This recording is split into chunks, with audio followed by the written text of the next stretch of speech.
Esta es la primera conferencia plenaria del evento, a cargo del doctor Emilio Lluís Puebla. En Emilio Lluís se conjugan la ciencia y el arte paralelamente. Realizó sus estudios profesionales y de maestría en matemática en México. En 1980 obtuvo su doctorado en matemática en Canadá. Es catedrático de la Universidad Nacional Autónoma de México en sus divisiones de estudios profesionales y de posgrado desde hace más de 30 años. Ha formado varios profesores e investigadores que laboran tanto en México como en el extranjero. Su trabajo matemático ha quedado establecido en sus artículos de investigación y divulgación que ha publicado sobre la K-teoría algebraica y la cohomología de grupos en las más prestigiadas revistas nacionales e internacionales. Ha sido profesor visitante en Canadá. Recibió varias distinciones académicas, entre ellas la medalla Gabino Barreda al más alto promedio en la maestría, investigador nacional y cátedra patrimonial de excelencia del CONACYT. Es autor de varios libros sobre K-teoría algebraica, álgebra homológica, álgebra lineal y teoría matemática de la música, publicados en las editoriales con distribución mundial como el Springer. Es miembro de varias asociaciones científicas como la Real Sociedad Matemática Española y la American Mathematical Society. Es presidente de la Academia de Ciencias del Instituto Mexicano de Ciencias y Humanidades, presidente de la Academia de Matemática de la Sociedad Mexicana de Geografía y Estadística y presidente en el periodo 2000-2002 de la Sociedad Matemática Mexicana. Paralelamente, Emilio Lluís inició sus estudios de piano a los 6 años de edad, tras haber mostrado desde pequeño una gran disposición hacia la música. En México, estudió con distinguidos pianistas. Durante los años 70, realizó estudios en Canadá con el extraordinario pianista Peter Cather. Ha ofrecido numerosas presentaciones como pianista en música de cámara y como solista de orquestas sinfónicas desde 1965. Frecuentemente ofrece conferencias y cursos de perfeccionamiento de piano en México y en el extranjero. En los años 80 presentó el ciclo completo de las 32 sonatas para piano de Beethoven. Es el primer pianista mexicano que interpreta tan majestuosa obra en salas de concierto. La colección de Emilio Lluís en CD y en DVD constituye su semblanza en conciertos y consta de 53 CD y 46 DVD. Sus actuaciones incluyen giras en repetidas ocasiones por Sudamérica y Europa, actuando en Canadá, Dinamarca, Alemania, Suiza, Portugal, República Dominicana, Costa Rica, Perú, Bolivia, Brasil, etc. Y como solista de múltiples orquestas sinfónicas nacionales, así como extranjeras, incluyendo la Orquesta Sinfónica Nacional de La Paz y la Filarmónica de Río de Janeiro, interpretando obras como el Concierto Emperador de Beethoven. En los años recientes, su actividad en conciertos abarca alrededor de medio centenar al año. Actualmente realiza el nuevo ciclo Beethoven de Emilio Lluís, el cual incluye, además de las 32 sonatas, las obras de cámara para piano, violín, cello, voz y tríos, etc., así como los conciertos para piano y orquesta. En esta ocasión, en el marco de la 21ª Semana de Investigación y Docencia en Matemáticas, nos ofrecerá la conferencia Matemáticas y Música, dos bellas artes. Adelante. Y en la ocasión de la inauguración de una muestra del Museo de la Matemática aquí en la Universidad de Sonora. Es común escuchar que hay matemática en la música porque cuando se abre una partitura, esta está llena de numeritos, es decir, de los números del compás y las digitaciones. Obviamente esta observación es muy simple. Se dice que hay matemática en la música, que la música y la matemática están muy relacionadas. Pero, ¿hay matemática en la música? ¿Estarán relacionadas? ¿Qué relación existe, pues, entre la música y la matemática? Deseo exponerles algunas reflexiones acerca de esta pregunta e ilustrarlas con algunos ejemplos acerca de lo que algunos artistas o científicos han hecho al respecto durante la historia de la humanidad. Leibniz describe a la música como un ejercicio inconsciente en la aritmética. Esta afirmación quizás se podría justificar sobre la base de que el músico intérprete cuenta los tiempos del compás cuando comienza a estudiar una obra, pero después de un tiempo de tocarla, ya no está contando conscientemente, sino que deja fluir la magia de la música. Sin embargo, casi todos los elementos externos de la música se definen numéricamente. 12 notas por octava, compás de 3/4, 7 octavos, 5 líneas en el pentagrama, n decibeles, semitono de la raíz duodécima de 2, altura de 440 Hz, lo horizontal y lo vertical en la textura musical, arriba y abajo en el teclado. En la Edad Media, la música estaba agrupada con la aritmética, la geometría y la astronomía en el famoso cuadrillo. La música no se consideraba un arte en el sentido moderno, sino una ciencia aliada con la matemática y la física, en particular la acústica.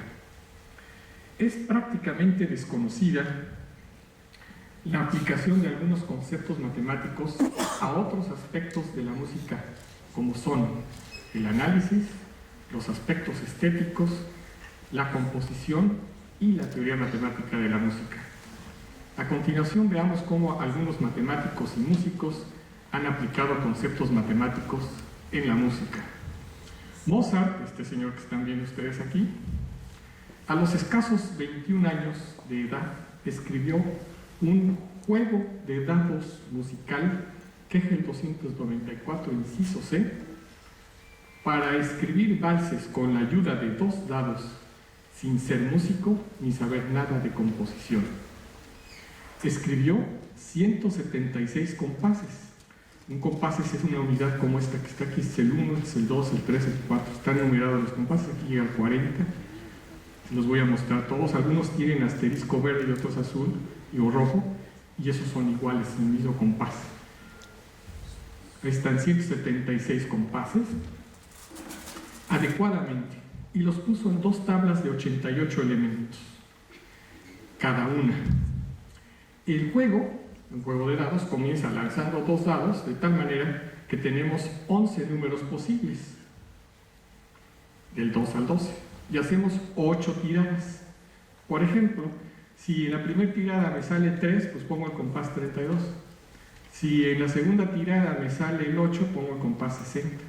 Si en la tercera tirada me sale el 11, pues pongo el compás 165, uno tras de otro. Y esto pues se juega una vez, otra vez aquí. Las tablas son el chiste que tuvo Mozart de hacer para que sonaran bien. Las últimas columnas son iguales, ¿no? Son esos compases que están marcados con azul, verde y rojo. El caso es que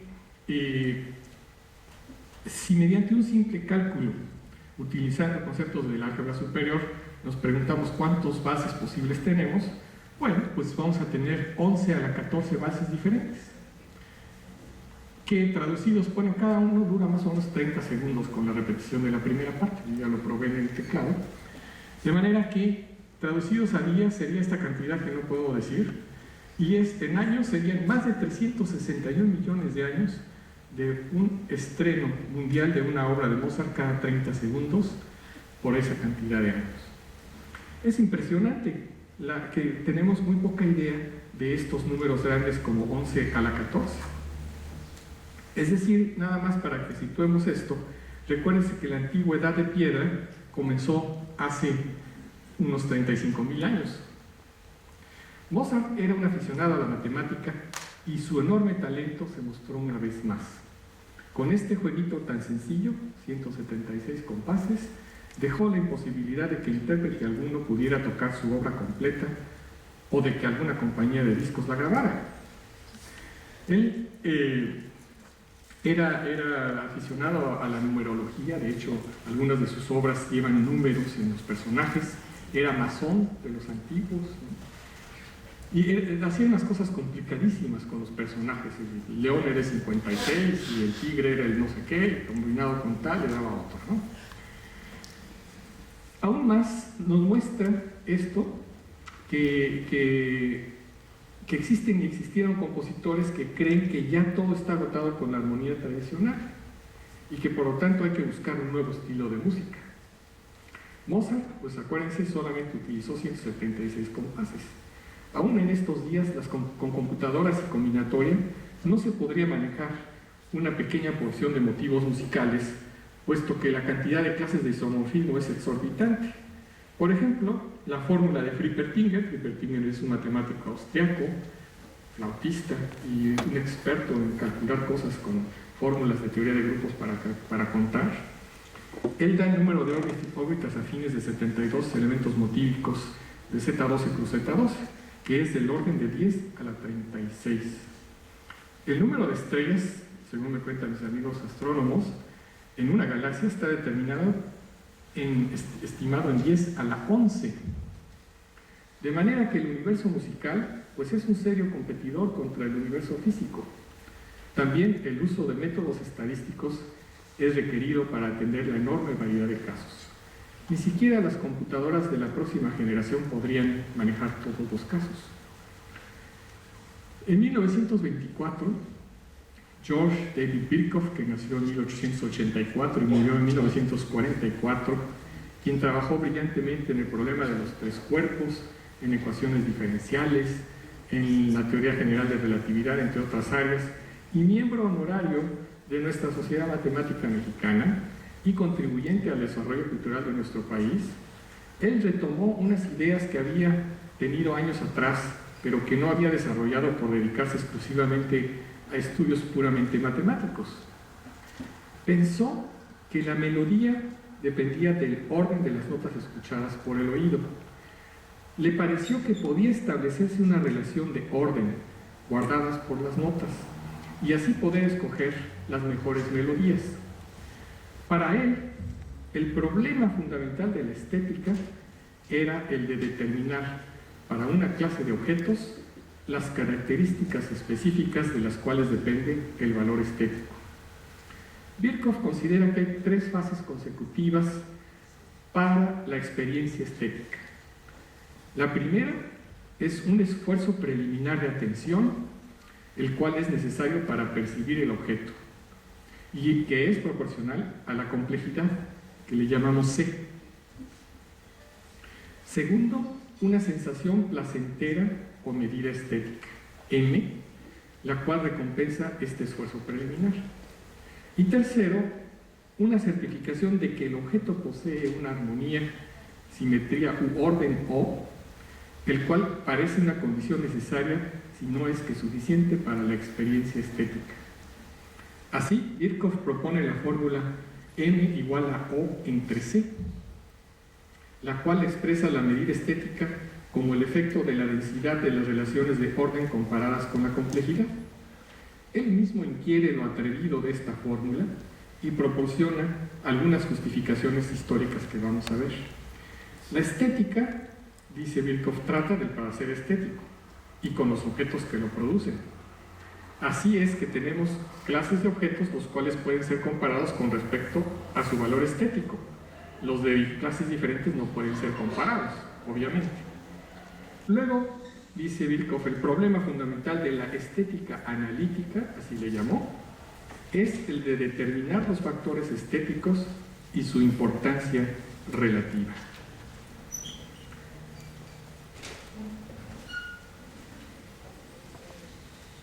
Así, la estimación intuitiva de la cantidad de orden O inherente a un objeto estético, comparada con su complejidad, C, nos proporciona su medida estética. Veamos cómo algunos matemáticos, explica Birkhoff, han percibido la presencia de elementos matemáticos en el arte. A diferencia de las teorías hedonísticas, místicas o moralistas, la teoría analítica se concentra en proveer una solución al problema fundamental antes formulado. Parecería que la estética, si ha de considerarse científica, debe de abordarse en una forma analítica y restringirse a los aspectos formales del arte. Dice Birkhoff, no se pretende negar la importancia trascendente del aspecto connotativo en todo arte creativo. En 1550 a.C., Pitágoras explicó la música como una expresión de esa armonía universal, la cual también se realiza en la aritmética y la astronomía. Platón reconoce la importancia del elemento matemático. Dice que si a cualquier arte se le quita la aritmética, lo medible y lo pesable, lo que queda no es mucho. También Platón expresa que a través de la medida y la proporción siempre se llega a la belleza y a la excelencia. Aristóteles expresa que están equivocados aquellos que claman que la matemática no dice nada acerca de la belleza y la bondad, y que los elementos de la belleza son el orden, la simetría, entre otros, y que estas son las propiedades a las cuales la matemática les pone atención. El punto de vista de la filosofía griega estaba inclinado a seleccionar la forma y la proporción como los elementos típicos de la belleza. El matemático Luca Pacioli, en su De Divina Proportione de 1509, considera la sección dorada, misma que utilizó su amigo Miguel Ángel y que posteriormente abordaremos. Durante el siglo XVII y principios del XVIII prevalecieron los conceptos de ingenio, entrecomillado, y buen gusto, entrecomillado, la época de Mozart. En este último está implícito un esfuerzo de atención, luego un juicio estético e intuitivo, y dependiendo del buen gusto, y finalmente el análisis. Leibniz, como mencioné al principio, pudo admitir las percepciones y juicios estéticos como parte del saber y definió la música como el contar sin saber que se está contando. Esto último concuerda con el concepto de Birkhoff en el sentido de que la densidad de ciertas relaciones ordenadas entre las notas consideradas intuitivamente mide el efecto estético. De Cruzat escribe que el buen gusto nos hace apreciar al principio, por sensaciones, aquello que la razón hubiera aprobado. Euler, en 1739, desarrolló una teoría de consonancia basado en la ley pitagórica. Entre más pequeños sean los números que expresan la relación de vibración de dos notas, estas serán más consonantes. De esta forma, Euler estableció un criterio de armonicidad de cualquier intervalo o acorde que concuerda con los hechos observados. Es interesante que Euler formulara una ley cuantitativa para la medida de la armonicidad. Así, el concepto general de Euler acerca de la naturaleza del goce estético concuerda completamente con el de Birkhoff, que en palabras de Helmholtz, años después, establecían que entre más fácilmente percibamos el orden que caracteriza a los objetos contemplados, estos parecerán más simples y perfectos, y más fácil y gozosamente los reconoceremos. Un orden que cuesta trabajo descubrir, aunque ciertamente nos halague, asociará cierto grado de desgaste y tristeza. Birkhoff aclara que su teoría carece prácticamente de toda matemática, excepto la simple enumeración, y que su trabajo es un mero ensayo. En su trabajo desarrolla las bases psicológicas de su fórmula, la aplica a formas poligonales, a ornamentos y vasos. Vamos a ver cómo. Por ejemplo, para figuras poligonales, considera su fórmula m igual a o entre c y define que el orden está dado por estas variables, donde d es la simetría vertical, el equilibrio, etc., ¿no? Y da parámetros. Y con esto empieza a medir. Entonces aquí hay muchas figuras poligonales y según Birkhoff, bueno, la medida estética del cuadrado es 1.5, la del rectángulo es 1.25, la del triángulo 1.16 y así se va, ¿no? Por ejemplo, aquí hay otros, medida estética .43, aquí tenemos la famosa suástica, .33, .20, otras figuras de 60, .14, aquí ya se medida estética 0, la 75, y la 90 y última le da ya menos .17, ¿no? Figuras espantosas ahí. Y aquí para ornamentos también dan criterios, parámetros, y pues le da 1.16, .90, .50, 0, menos .25, y lo aplica también en la música. Entonces Birkhoff le preguntó a unos estudiosos de la armonía tradicional y entonces da parámetros para cierto tipo de acordes y una tabla, por ejemplo, lo que se llama los enlaces armónicos. Por ejemplo, un enlace armónico muy bueno es cuando el bajo sube un tono y las tres voces superiores bajan un tono o medio tono, dependiendo de dónde estén. Entonces le da un enlace armónico de medida estética 18, 15 también, cuando el bajo baja una cuarta, permanece fijo, baja y sube. Es un buen enlace armónico, ¿no? También lo aplica a poemas. Aquí hay uno de Edgar Allan Poe, ¿no?, en las campanas, y le da medida estética 57. Este poema es el cual Rachmaninoff se inspira para componer la sinfonía Las Campanas, entre otras cosas. Bueno, eso es el caso de Birkhoff, como hace una teoría cuantitativa de la estética, y está en inglés sus artículos de 1926 y 27, y hay una traducción al español del año 1945 en Argentina de su libro que se llama Medida Estética. El libro está en la biblioteca del Instituto de Matemáticas de la UNAM. Puede consultar el que quiera ver qué está haciendo y qué se puede hacer más. Ahora consideremos a este señor, Leonardo de Pisa, cuyo sobrenombre era Fibonacci, y que en el año 1202, ¿no?, escribió un libro llamado Liber Abaci, o Libro sobre el Ábaco. Sobrevive la segunda edición del año 1228. Contenía casi todo el conocimiento aritmético y algebraico de esa época y jugó un papel fundamental en el desarrollo de la matemática occidental, pues a través de él los europeos se familiarizaron con el sistema numérico indoarábigo. Contenía muchísimos ejemplos. Vamos a hablar de conejitos. Veamos uno de ellos, reformulado de la siguiente manera. Suponga que los conejos no se reproducen durante su primer mes de vida, pero que a partir del segundo mes, cada pareja de conejos produce un nuevo par. Suponga que ningún conejo muere.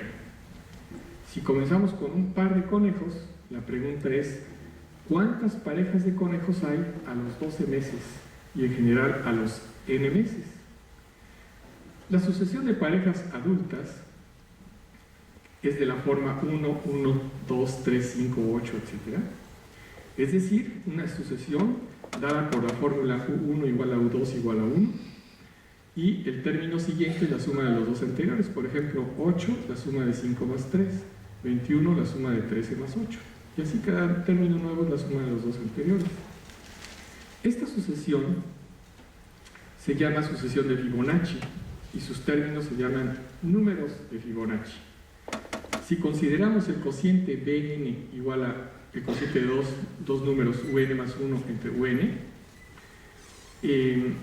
si consideramos como el cociente de crecimiento, obtendremos una sucesión cuyo límite, cuando n tiende a infinito, es 1.618.034, etc. Este número juega un papel muy importante en la geometría y en la estética. Si dividimos un segmento de recta AB en un punto C, de tal manera que AB entre AC sea igual a AC entre B, pues tal división se llama sección o razón áurea. De hecho, Kepler la llamó proporción divina.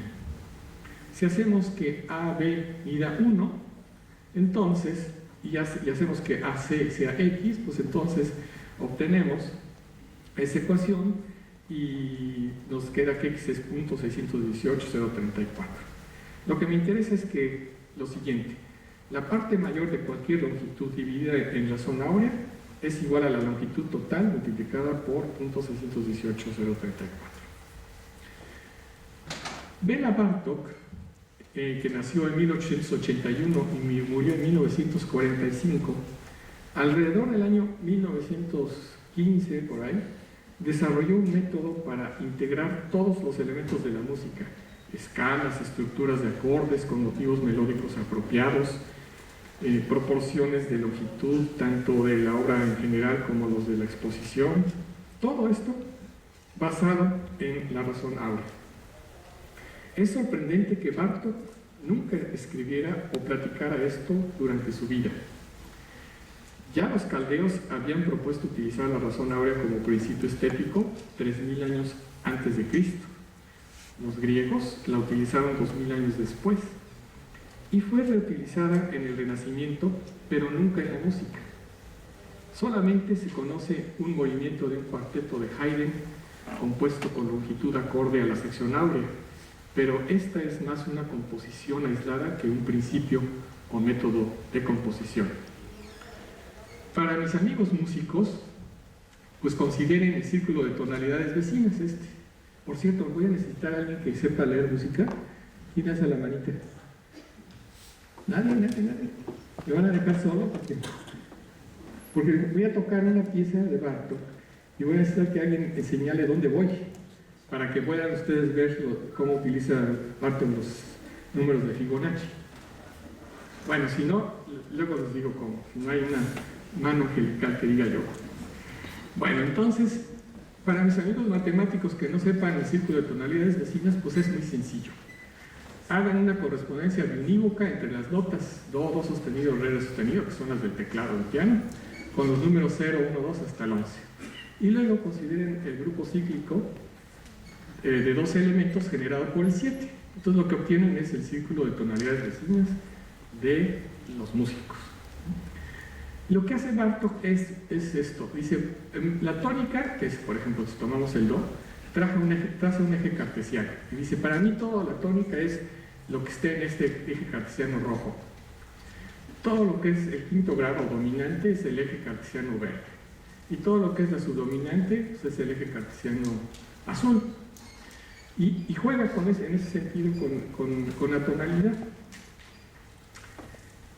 Por ejemplo, en la longitud de compases en una obra, por decir algo, Bartók toma, bueno, aquí hay 89 compases en el primer movimiento. Dice, el clímax va a suceder en el compás 55, que es un número de Fibonacci. Y las secciones de exposición, etcétera, todos van a estar determinados por números de Fibonacci.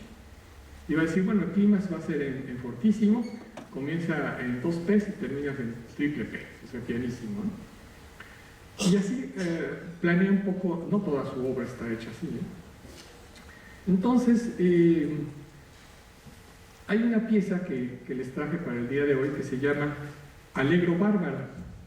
Ya verán ustedes por qué. Y es una composición para piano solo, en la cual Bartók utiliza los números de Fibonacci 2, 3, 5, 8, etc. Y en diversas ocasiones. Y a diferencia de la música tradicional, la cual utiliza 8 compases en casi todos los temas y múltiplos de 2, en los motivos y frases, también utiliza su círculo de tonalidades vecinas. Por ejemplo, la tónica para él es fa sostenido, es lo mismo que, este día es la quinta, ¿no? El do sostenido es la dominante. Y para lo que necesito una mano que sepa música es para que vaya señalando dónde voy y vayan ustedes viendo, mira, aquí hay 5 veces que se repite este motivo, aquí 3, aquí 3, aquí 3, aquí 3, 2, 3. Luego aquí hay 8, que es el número de Fibonacci, otra vez 5, 5. Cuando yo tenía 12, 13 años que estudié esta pieza, pues yo no sabía por qué, ni mi maestro sabía tampoco por qué había que repetir estas 8 o 5 veces. De hecho, hay una anécdota de Bartók, cuando se estrenaba uno de sus cuartetos en Budapest, se enojaba muchísimo porque le decía que los músicos no tocaban el número de veces que quería él que se tocaran ciertos motivos musicales, ¿no? Pero no les explicaba porque se guardaba para sí mismo este método o este algoritmo, pues esta forma de componer. Era muy introvertido y a diferencia de Arnold Schoenberg, por ejemplo, que sí hizo una escuela de música, pues Bartók no mucho, ¿no? Entonces, estas son las páginas de lo que voy a ilustrar en el piano para que ustedes vean, más bien escuchen, cómo se oyen los números de Fibonacci. Estas serían las partituras, pero si no hay nadie que señale, pues la voy a dejar al mero final, y en el mero final pues se termina en la tónica, ¿no? Con 8 compases repetidos, ¿no? La pieza debe durar 3 minutos en teoría, ¿no? Claro, es muy difícil hacerlo exacto, ¿no? Vamos a preparar aquí esto.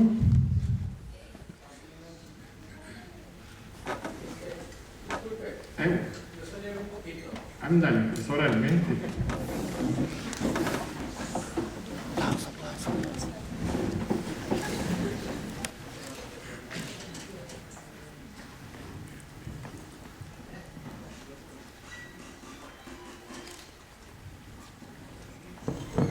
¿Listo? Si no reverbera mucho, a lo mejor hay que cortar el micrófono que traigo.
Terminamos igual, ¿verdad? Entonces.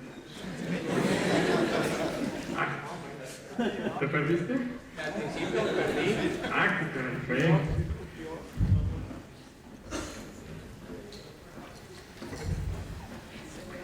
Bueno, pues cuando yo tenía esa edad, pues nadie me explicó, y hasta que ya estaba yo estudiando en Canadá, me encontré un libro de un tal Lendvai, donde descubre todo el secreto de composición de Bartók. Para mí fue una cosa muy innovadora, jamás me hubiera imaginado que los números de Fibonacci estaban presentes en él. No nada más en ese sentido, sino en el sentido de, por ejemplo, en semitonos, 2 es una segunda mayor, 3 es una tercera menor, 5 es una cuarta justa, etcétera, ¿no? Que son estos intervalos aquí marcados. Y, por ejemplo, ahí toma acordes, es un acorde donde es 8 igual a 5 más 3, o 8 igual a 3 más 5, una tercera y una quinta, una sexta en este caso, sexta, bueno. Y el famoso acorde mayor-menor de Bartók, que es una de sus características. Bartók escribió que seguía a la naturaleza en la composición y que fue guiado indirectamente por fenómenos naturales para descubrir estas regularidades. Constantemente aumentaba su colección de plantas, insectos y especímenes minerales. El girasol era su planta favorita y se ponía muy feliz cuando encontraba piñas de abeto en su escritorio. consideraba que la música folclórica también era un fenómeno de la naturaleza y que sus formaciones se desarrollaban tan espontáneamente como otros organismos vivientes, las flores, los animales. Por esto su música a algunos les recuerda escenas naturales. Bueno, dejamos aparte y ahora deseo mencionar uno de los proyectos más interesantes que actualmente se desarrollan en este campo.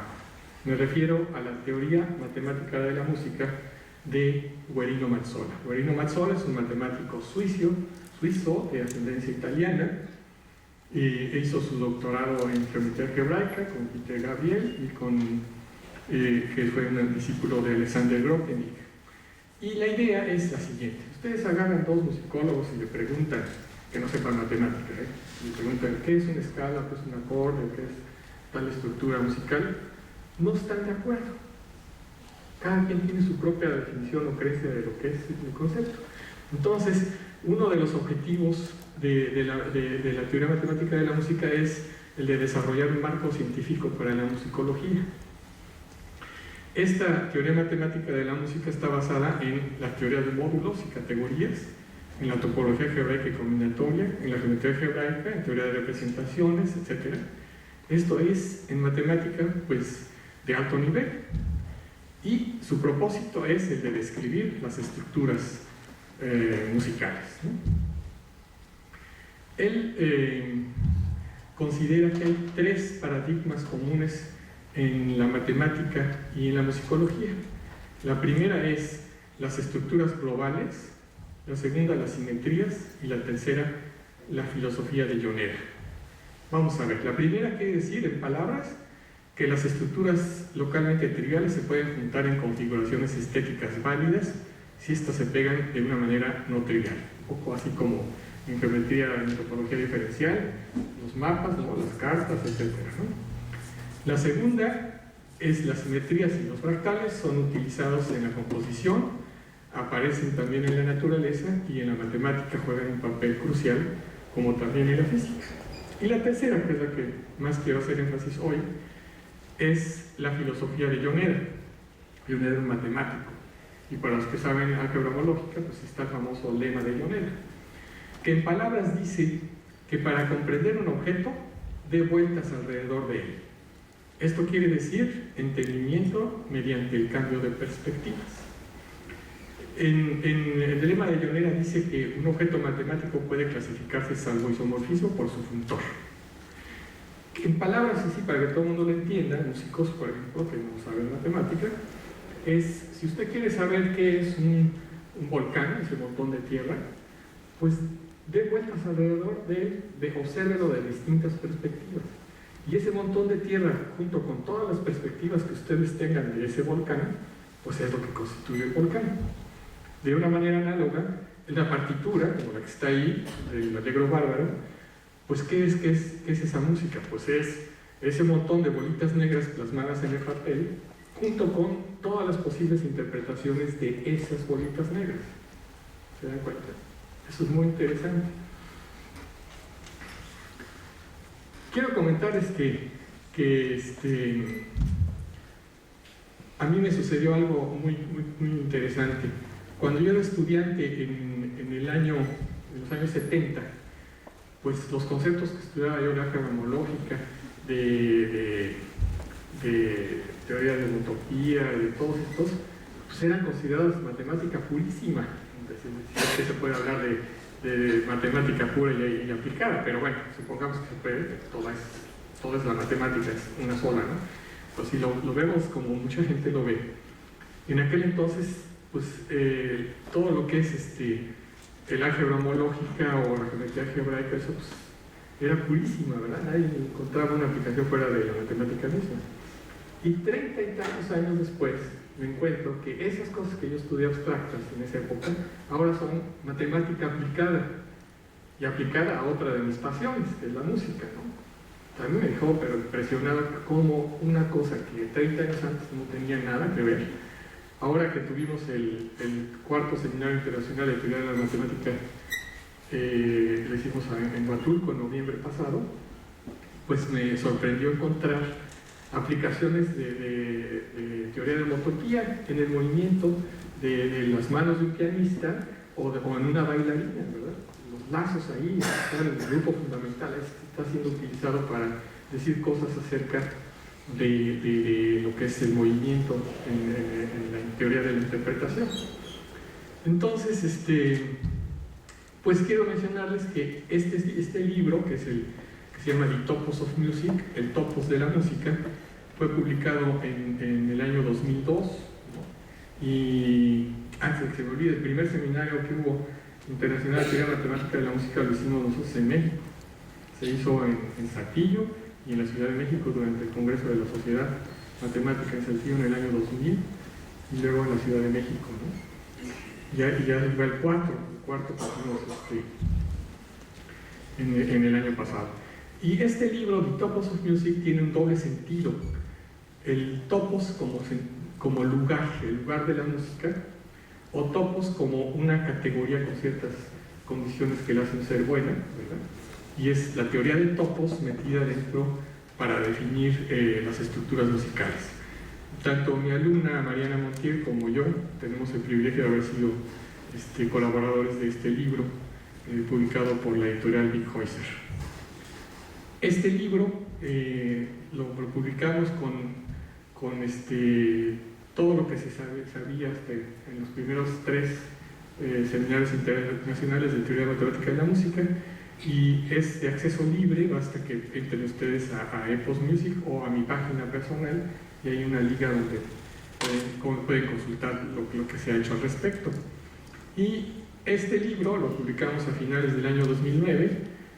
Mis alumnos, Octavio Agustín y Mariana Montiel, y mi nieta académica, Janine Duplessis, que es un libro de texto sobre teoría de grupos, pero con el extra de poder aplicar teoría de grupos en la teoría matemática de la música.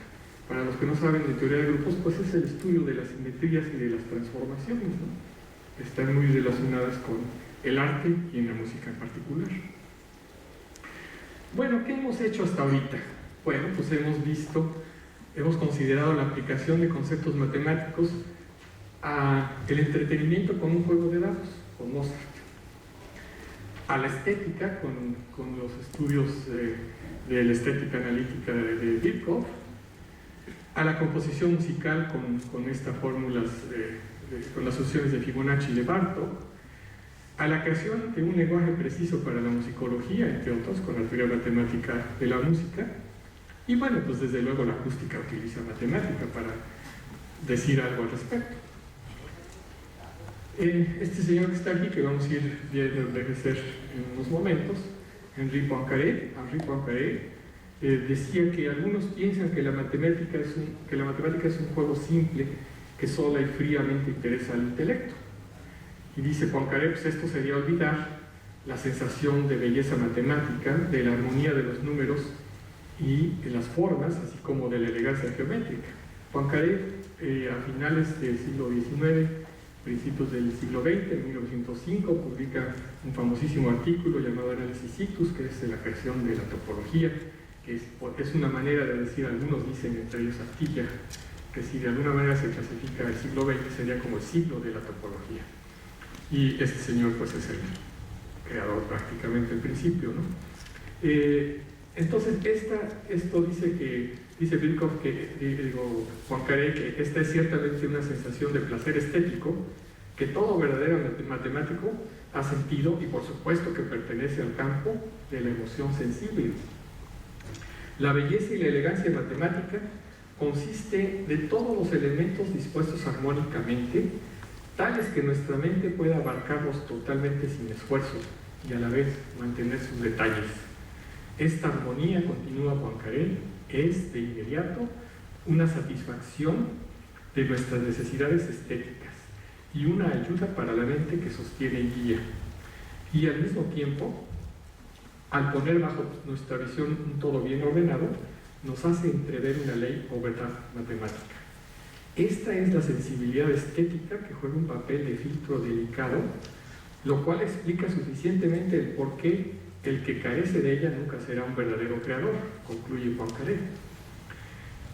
El genio de Mozart pues puedo decir, si con un jueguito de 176 compases puedo escribir más de 361 millones de años de música ininterrumpidamente, pues entonces ¿dónde está el genio de Mozart? Bueno, pues el genio de Mozart está en que él podía adivinar y obtener los mejores motivos musicales para componer su música. Porque no todos los valses, que de esos 11 a la 14 bases, no todos son los mejores, no todos son con la misma medida estética, digamos, si aplicamos el criterio de Birkhoff. Entonces Mozart tenía el talento enorme de poder escoger aquellos motivos musicales que le iban a proporcionar el buen gusto, que era la palabra clave en el siglo XVIII, y el ingenio. Y en la matemática, ¿cómo sería eso de hacer un juego como el juego de dados de Mozart?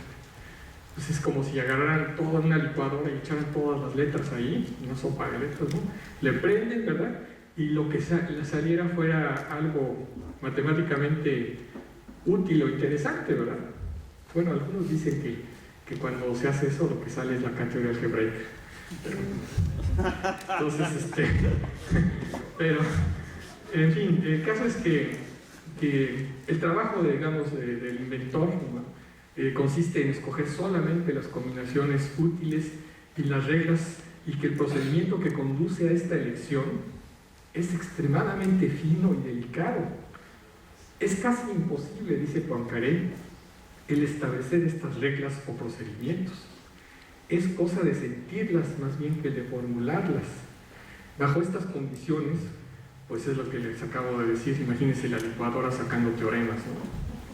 Poincaré escribe a principios del siglo XX que una demostración matemática no es una simple yuxtaposición de silogismos, sino silogismos colocados con cierto orden, y que el orden en que son colocados es mucho más importante que los silogismos por sí solos. También describe Poincaré el proceso de creación. Fíjense qué interesante. Son una caricatura donde hay cuatro caricaturas, una página con 4 caricaturas. En la primera se encuentra Poincaré sentado en su escritorio haciendo conciencia de un problema explícitamente, ¿no? ¿Qué hago con esto? Después, aquí, se va Poincaré a picar piedra, porque Poincaré era geólogo, entre otras cosas, filósofo y muchas cosas. Y cuando menos espera, aquí al subirse o bajarse de un tren, ya lo tengo. Le viene la feliz idea, ¿no?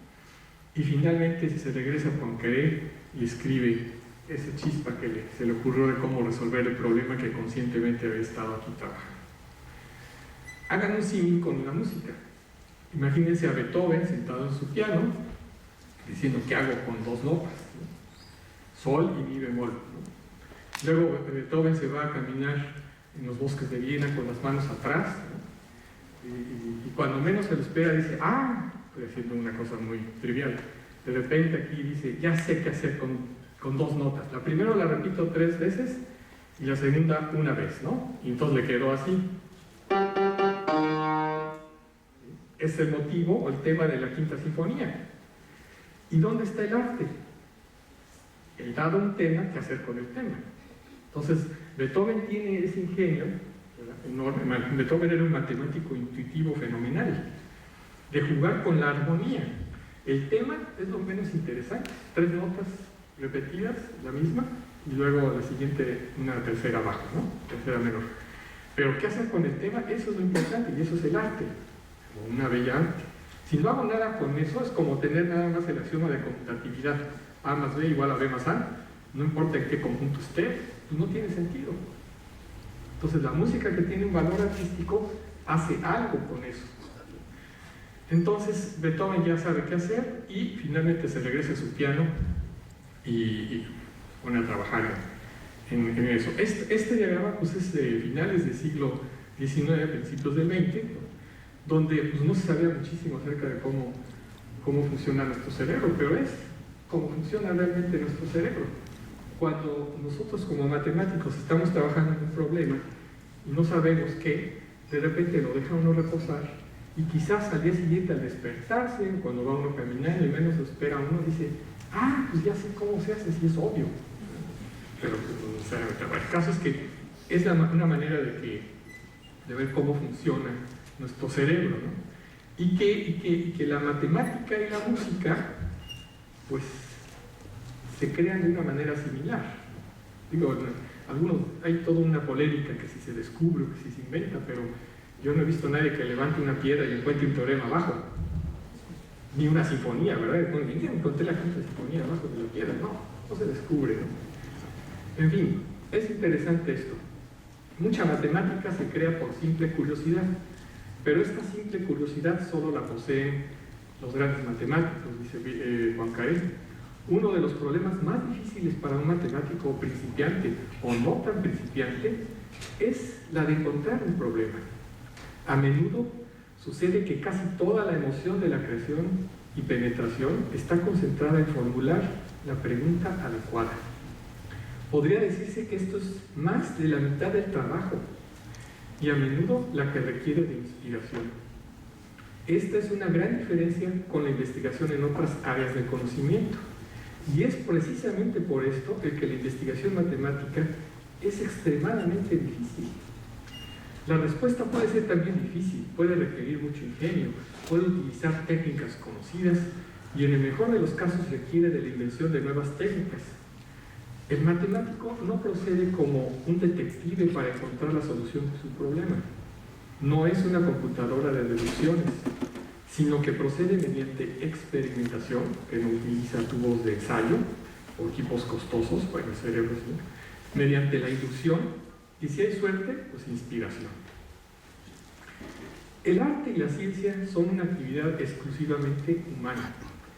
Mucho más de la mitad del cultivo del conocimiento, es decir, de la cultura, lo constituye el conocimiento científico. Este es un hecho ampliamente ignorado por la mayoría de la gente que piensa que la cultura solamente está constituida por conocimientos literarios o artísticos. Es un gran error ver a la cultura de este modo. Si en lugar de preguntarnos qué relación existe entre la música y la matemática, nos preguntáramos qué relación existe entre los matemáticos y los músicos, podríamos decir que algunos matemáticos adoran la música, muchos con un enfoque similar a la medida estética de Birkhoff. A muchos matemáticos les agrada el orden mental, ven a la música como si fuera matemática, pero sin tener que lidiar con una lógica inflexible. Gustan más de Mozart que de Stockhausen, Schoenberg o Bartók. Tengo colegas que me han regalado su disco de Bartók, ¿no? Este a mí no me gusta. Sin embargo, a muchos músicos no les agrada la matemática, generalmente porque no la conocen.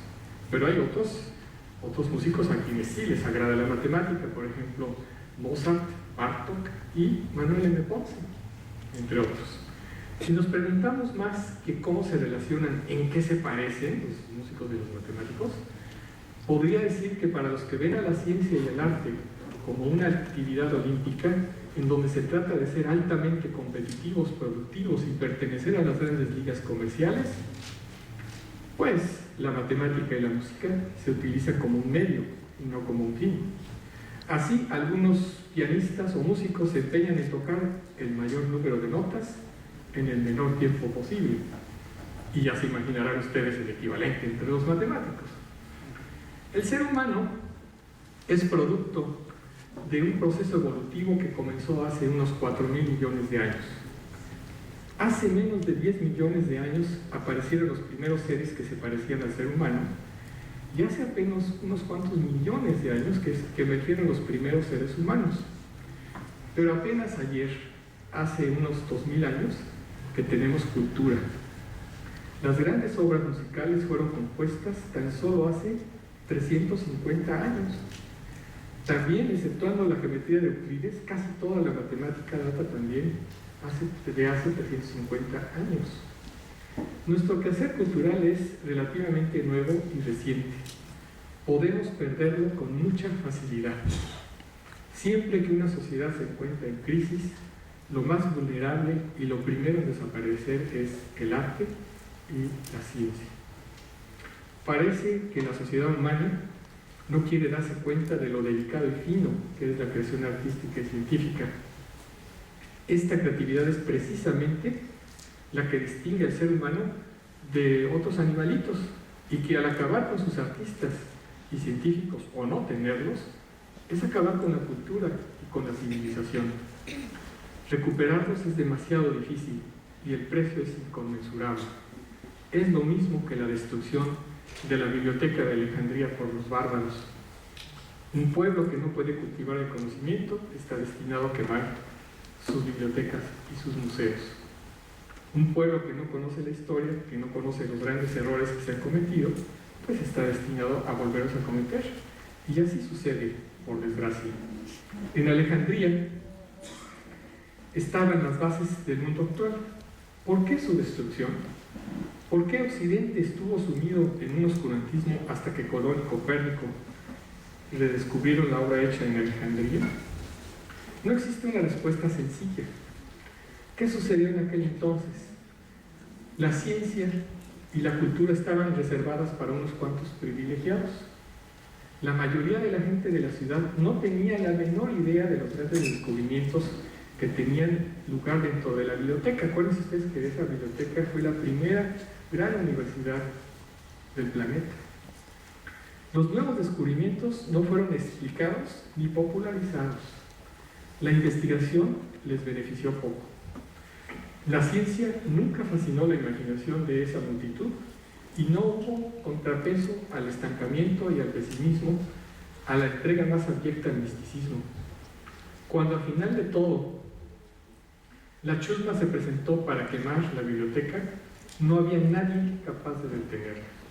Hipatia, que fue matemática y la última directora de esta gran biblioteca, en una época en que las mujeres disponían de pocas opciones y eran tratadas como objetos de propiedad, se movió libremente y sin afectación por los dominios tradicionalmente masculinos. La Alejandría de la época de Hipatia era una ciudad que sufría grandes tensiones. Hipatia estaba sobre el epicentro de estas poderosas fuerzas sociales hasta que un día, cuando iba a trabajar, cayó en manos de una turba fanática de feligreses de Cirilo, el arzobispo de Alejandría, el cual la despreciaba. La sacaron del carruaje, rompieron sus vestidos y, armados con conchas marinas, la desollaron arrancándole la carne de los huesos.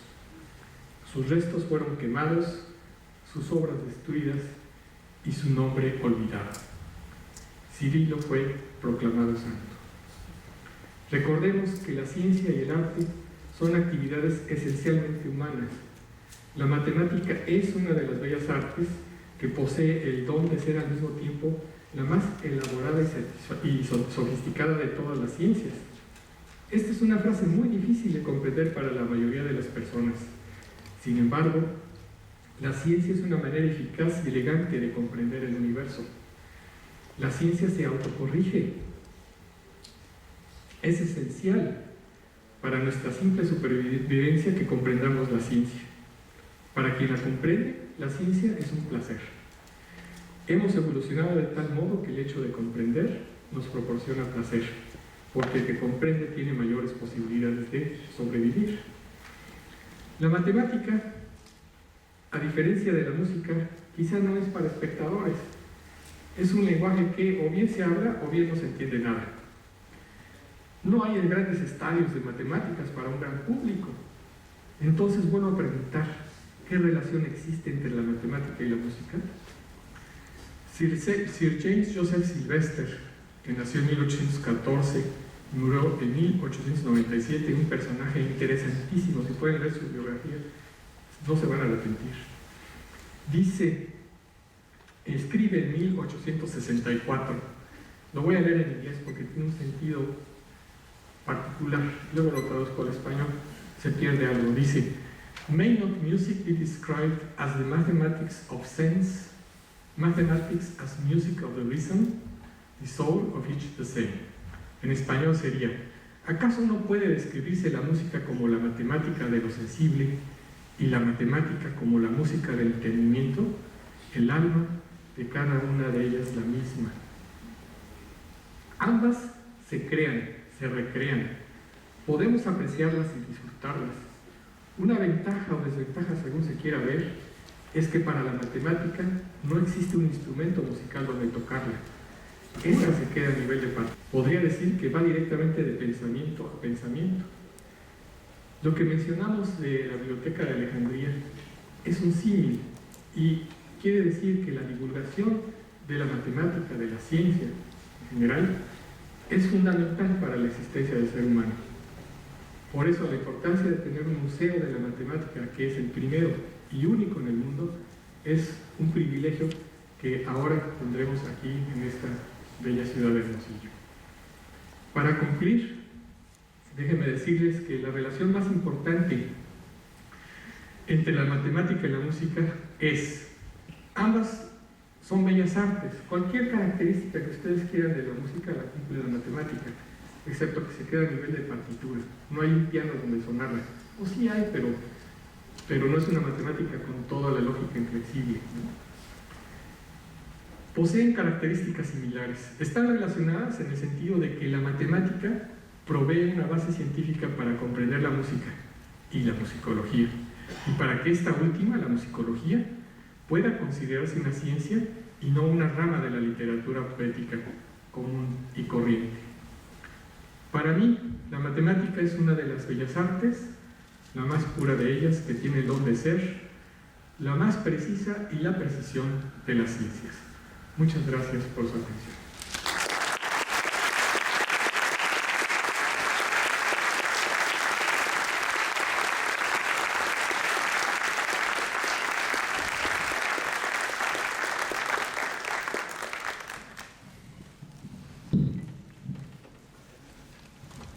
Bueno, si alguien tiene una pregunta, pues con mucho gusto.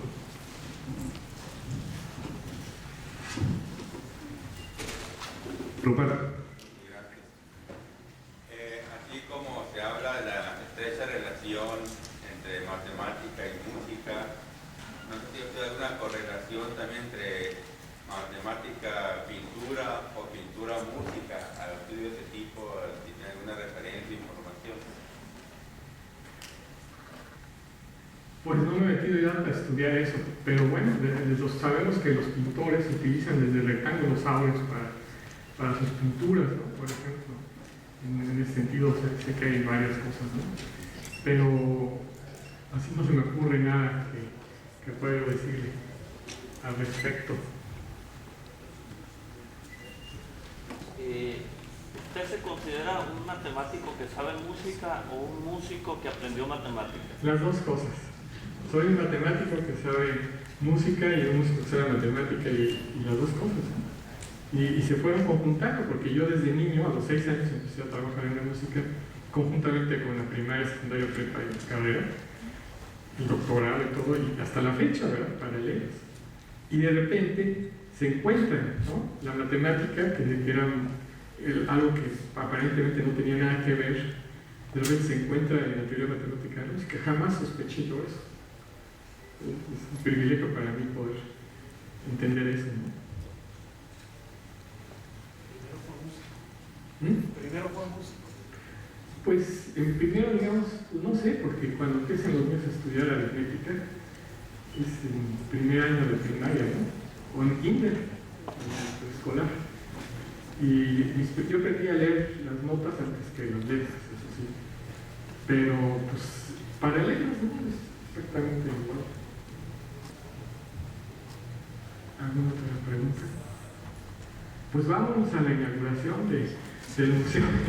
Bueno, sí, en nombre del Departamento de Matemáticas y del comité organizador, te agradecemos tu conferencia muy interesante, algo que no habíamos nunca tenido aquí en estos eventos, la relación entre dos bellas artes como esta, ¿no? Entonces, a nombre del departamento, te entregamos un reconocimiento. Muchas gracias, doctor. Y felicidades a ustedes.